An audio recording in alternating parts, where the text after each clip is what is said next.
कुर्मी समाज राजनीति में अपना हक मांगने के लिए रविवार को पराग डेयरी के पास महाकुंभ का आयोजन किया और कुर्मी बिरादरी की ताकत का एहसास करा करके राजनीतिक भागीदारी पाने के लिए सरदार बल्लभ पटेल की प्रतिमा लगाने की मांग की। साथ ही विचार रखा गया कि स्थानीय कुर्मी बिरादरी को राजनीति में तरजीह दिया जाए, बाहरी से बचा जाए, कारण चुनाव के बाद मुकदमा दर्ज होने पर कोई मदद में नहीं आता। कार्यक्रम में कुर्मी बिरादरी को एकजुट करके मंच प्रदान करना है, जहां से कुर्मी उत्पीड़न की आवाज लखनऊ तक पहुंच पाए। प्रमुख लोगों में तरुण पटेल, ओमकार पटेल, सुरेंद्र और चौधरी ने आह्वान किया कि एक बनो नेक बनो। इस मौके पर राकेश पटेल, पंकज चौधरी, निरंजन, सविता पटेल, निनंद, किशोर वर्मा ने विचार रखे। सरदार पटेल की प्रतिमा लगनी चाहिए कि नहीं लगनी चाहिए, ये बताने का काम करें। लगनी चाहिए। समर्थन है, समर्थन है। कुर्मी युवाओं को एक डायरी काली आपके फील्ड में घूम रही है, उसमें कुर्मी बिरादरी के युवा अपना पत्र व्यवहार के साथ नाम और नंबर गोंडा के लिख देंगे, क्योंकि कुंभ खत्म होने के बाद सरदार पटेल संस्थान पे एक बैठक होगी। इसके बाद हम सभी लोग प्रतिमा के लिए संघर्ष करना शुरू करेंगे। आपको मालूम होगा कि किस तरीके से कल के डेट में इस कार्यक्रम का परमिशन मिला है, इसलिए कि इस व्यवस्था को देख करके यहाँ के सभी आला अधिकारी सदमे में थे। इस कार्यक्रम के पहले 2 दिन गोंडा जनपद में मुख्यमंत्री जी का दौरा था। हम लोग किसी राजनीतिक विरोध इस मंच से नहीं करेंगे, न किसी जात का विरोध करेंगे, न किसी धर्म का विरोध करेंगे, लेकिन एक बात के लिए आपको इकट्ठा होना पड़ेगा। हमारे समाज के ऊपर नाजायज तरीके से मुकदमा लिखा जाता है, इसका जिम्मेदार कौन? हमने एमपी भी बनाया और हमने विधायक भी बनाया, हम सब कुछ कर सकते हैं, लेकिन गोंडा के लोगों के लिए करेंगे। अब बाहरियों से हमें कोई लेना देना नहीं है।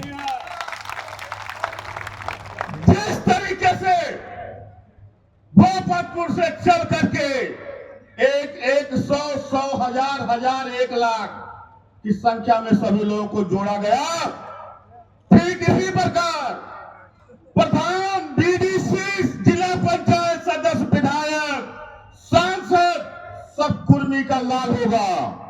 ये गर्व से आप लोग बताने का काम करिए। और इसके बाद जो रणनीति है पटेल जी की मूर्ति का, और मूर्ति लगने के बाद हम अगली रणनीति फिर बनाएंगे, क्योंकि यहाँ के कुर्मी भाई जानते हो हमको क्या कहते हैं, कुर्मी वैज्ञानिक, तो वो पद हम नहीं गंवाना चाहते हैं। कार्यक्रम बहुत जबरदस्त तरीके से चल रहा है। यदि इसके बाद भी कोई किसी को दिक्कत होगा तो हमारा नंबर आप। हमारे परिवार ने किसी गुंडा गुंडी अपराधी की पूजा नहीं की, कभी हमारे माँ बाप ने किसी धनवान की पूजा नहीं की। आज यह देश, ये गोंडा की धरती अगर जो पूजा करती है तो उसकी करती है जो समाज के लिए जीने का काम करता है, जो समाज के लिए मरने का काम करता है। जैसे आज पूजा हम अम्बेडकर साहब की करते हैं, सरदार पटेल की करते हैं, अपने महापुरुषों की करते हैं। मेरे साथियों, मैं आपसे कहना चाहता हूं कि राजनीतिक भागीदारी एक मुख्य बिंदु कुर्मियों का रहता है। गोंडा में मैं जब तक चला, गांव चला, गला चला, एक पीड़ा मेरे अंदर गूंजती है।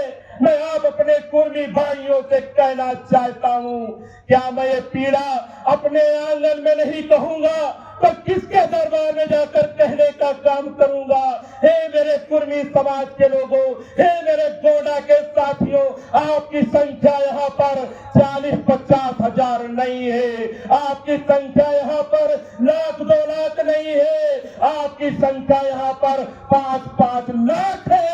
लेकिन क्या कोई दल आपके बेटे को प्रमुख बनाना चाहता है? क्या आपके बेटे को कोई विधायक बना बनाना चाहता है? क्या आपके बेटे को कोई सांसद बनाना चाहता है? नहीं चाहता, क्योंकि लोगों को भय है। ए मेरे गोंडा के कुर्मी समाज के लोगों को डर लगता है कि अगर जो गोंडा के धरती पर ये कुर्मी समाज जाग गया और अगर इसने अपने हाथ को मांग लिया तो अन्य किसी की राजनीति खत्म हो जाएगी, क्योंकि हमारी संख्या लाखों में पाई जाती है। ए मेरे समाज के लोगों, आपके अंदर वो ताकत है, आपके अंदर से कोई बेटा हमारा, कोई नौजवान ब्लॉक प्रमुख बन सकता है, मंच पर बैठे नेतागण कोई इसी में से हमारा सांसद और विधायक बन सकता है। मैं कहना चाहता हूं साथियों कि अगर जो आपके खून ठंडे हैं तो आपको अपना खून गर्म करना पड़ेगा। आप बात आती है राजनीति, तो राजनीति का जवाब राजनीति से देना पड़ेगा।